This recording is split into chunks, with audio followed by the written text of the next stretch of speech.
Hey guys, Amanda here. So I'm going to talk about how to play the Recon class in Battlefield 3.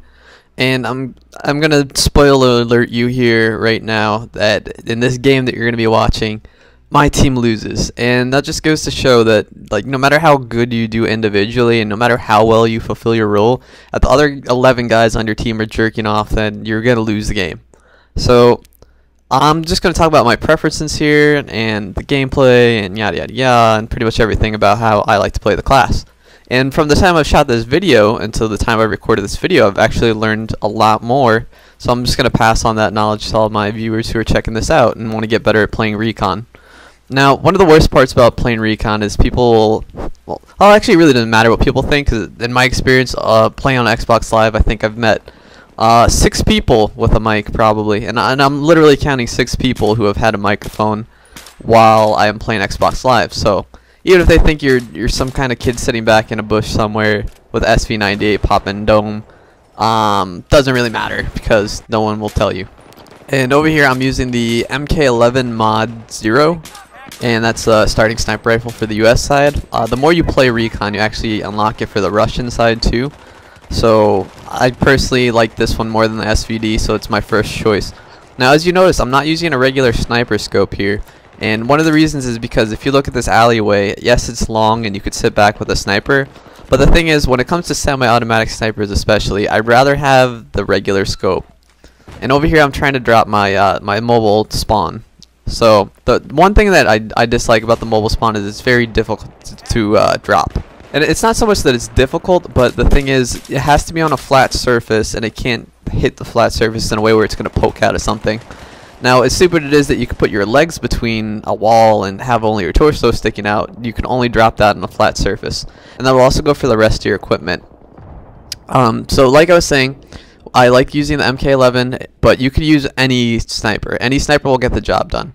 And as a matter of fact, you don't even have to use a sniper. One of the weird thing about my stats is my number one gun is the 870 MCS, which is a shotgun, and I use that with the Recon class. And the reason I get so many kills with it, and it's my number one weapon, is because what I do is I drop my spawn beacon, especially on defense, right by my spawn. Then I drop the tugs, which is pretty much your motion sensor. And after you drop those 2 items, it's easy to very much defend your point all by yourself. And I also have a video of me doing that I might put up just to talk a little bit more. And I'm going to talk about the equipment right now. Now, when you start off, I believe the first piece of equipment you get is the tugs. The second you get is the SOFLAM, and then the third is the MAV.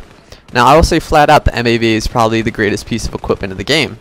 And I would say it's better than even the Engineer's endless RPGs that they seemingly have. Now, the tugs is, like I said earlier, it's a motion sensor, so you drop it and it will cover the area around where you've dropped it, and it will show little blips on your map every couple of seconds, kind of like the UAV in Call of Duty. Now, you could pick it up and move it, but here's something that I learned recently that I want to share with you guys, which is very special. When you drop a piece of equipment, when you respawn, if you respawn with a different set of equipment, so let's say my first spawn comes with the tugs, I drop tugs and I die. If I respawn with the MAV, I'm able to use both the tugs that I already dropped and place that MAV and fly it around.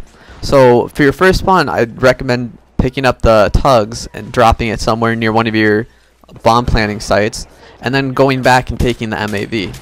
Now furthermore, you could use the SOFLAM on not on weapons, but on levels that have vehicles, because then that will help out your engineers to take out all the vehicles that might be floating around or driving around the map. And you'll also be able to drop that first on some maps and then go back and use other equipment. So the key thing there is that you want to rotate your equipment. You don't want to stay with the tugs the whole round. You don't want to stick with the MAV the whole round. You want to swap them every time you die. Now if you don't die, then it's no biggie, but I still like to start with the tugs. Now the spawn beacon is the other piece of equipment, and it's also going to be very important for you to use. Generally, you want to put it somewhere very, very close to the bomb site, but not in absolute plain sight to the point where you spawn and you'll get shot immediately, or it's very easily recognized and destroyed. But the mobile spawn could be extremely powerful. And in some videos I've had where I've gone to plant the bomb, then I die, but I've already put a spawn beacon right outside the bomb, so I'm able to go right back in, kill whoever's trying to defuse it, and set another spawn beacon. And as you can see over here, I drop one up in the corner. And this is a great spot for it because when you walk in, you don't notice it, and if you look up there, then chances are they'll be respawned there already, and it's also a great spot. Now, people might say that whoever plays Recon is very campy, but it's not so much that you're going to be campy, is that you want to utilize the areas where you're able to pick off multiple targets.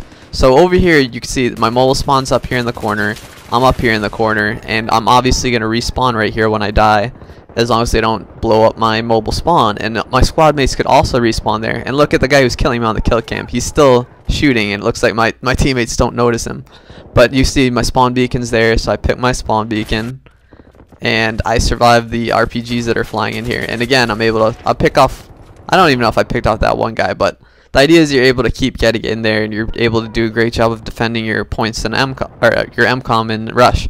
So if you're playing a different mode, like let's say Conquest, then no big deal. You could use the same tactics just to pick off Conquest points from the flags. And when I was talking earlier about the weapons, like I was saying, you have to pick the right weapon for the right map. Now, if you want more of an assault rifle, you can use the SKS, which takes more shots to kill people, but it functions more like a semi-automatic assault rifle. Alternatively, you could use some of the class generic weapons like the UMP or the PP2000, or like I said, if you're on defense, I highly recommend the 870 MCS shotgun. Now, the SV98 and all the other higher level bolt action sniper rifles, I only recommend if you're going to be playing one of the larger maps and you're able to have a position with those weapons where you're not camping out in the middle of nowhere. You want to be somewhere near your MCOM picking off people who are coming to you. You don't want to be in the middle of nowhere shooting people in the middle of nowhere, because it's not really doing anything for your team, it's not really doing anything for yourself. And when it comes to the MAV, like I was saying, I feel it's one of the most powerful pieces of equipment for a number of reasons. First of all, unless someone's shooting it with a stinger, it's extremely hard to get down. And by having it up, it's pretty much like having a UAV the whole time, because you're able to fly around, spot people, and then if you want to drop it by holding B on Xbox, then you're able to now use it as a motion sensor just like the tugs. It's just more conspicuous since it's a flying box. On top of that, with the MAV, you can get road kills on people, and it's kind of difficult to do, especially on maps like this or when people are camping inside. But if someone's out in the open, if you fly it fast enough directly through someone, you will get a road kill with your MAV. Not only can you get road kills with your MAV, I highly recommend buddying up with a friend who plays support. Now, if you have a friend who plays support, you could either put C4 on your MAV or a Claymore on your MAV, fly it into people on the other team, and blow them up. Not only is it hilarious, it's extremely effective, and support can not only refill your MAV, but he could refill his own Claymores and his own C4, making it literally an endless death machine that you could keep on dropping and not put yourself in risk. And not only that, but you get to spot the enemy team. So I would say it is a downright beastly awesome piece of equipment, and you should be using it as much as you can. Now, one of the downsides to this is the more time you're spending in the MAV, the less time you're actually shooting at people, playing the game, and capturing the objectives yourself. Now, if it's not your cup of tea, it could get tedious, and maybe Recon isn't the class for you. Now, like I said, those are the main points I wanted to talk about here. So I told you about the weapons and which ones you should use for which maps. I've also told you about the equipment and how you should utilize them.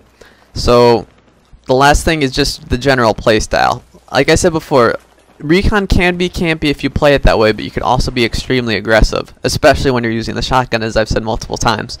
Now over here, I've left my squad. I'm kind of lone wolfing it here. What I'm trying to do is I'm trying to get my team a really good position on, I think it's B, so that we could sneak up behind the other team and capture the MCOM. Now we lose here, it just seems because I think my team just runs into the grinder and they're too stupid to flank around. And if you look down on my little squad menu, I'm the only person with a microphone, and if I look at the scoreboard, I'm still the only person with the microphone, so that doesn't help either. Now over there, I put down the spawn beacon because, first of all, now I'm behind the other team and I'm free to go to A here.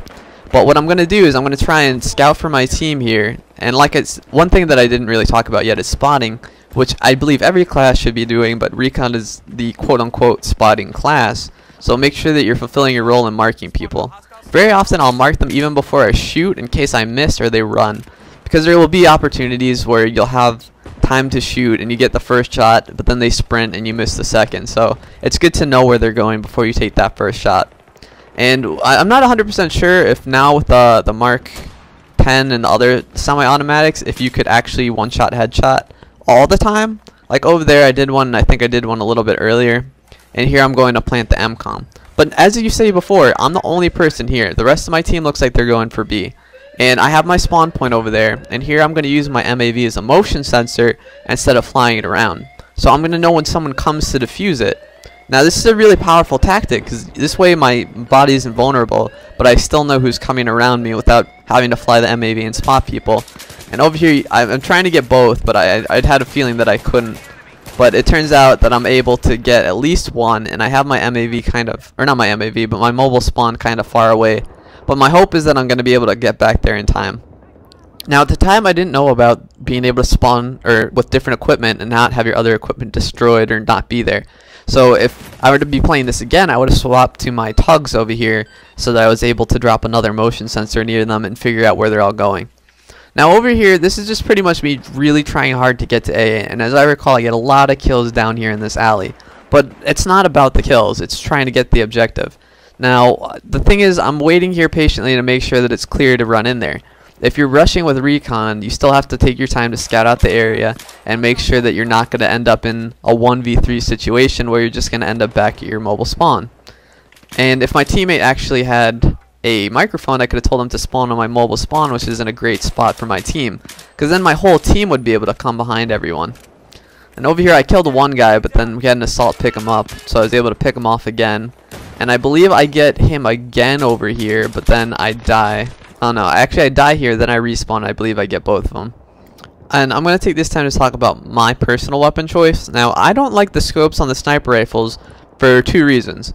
Well, the standard scopes, that is, like the 7 time, the 8 time, the 12 time. Any of the ones that require you to hold your breath. First of all, they require you to hold your breath. Second, they narrow your field of vision. And thirdly, they give off the scope glint.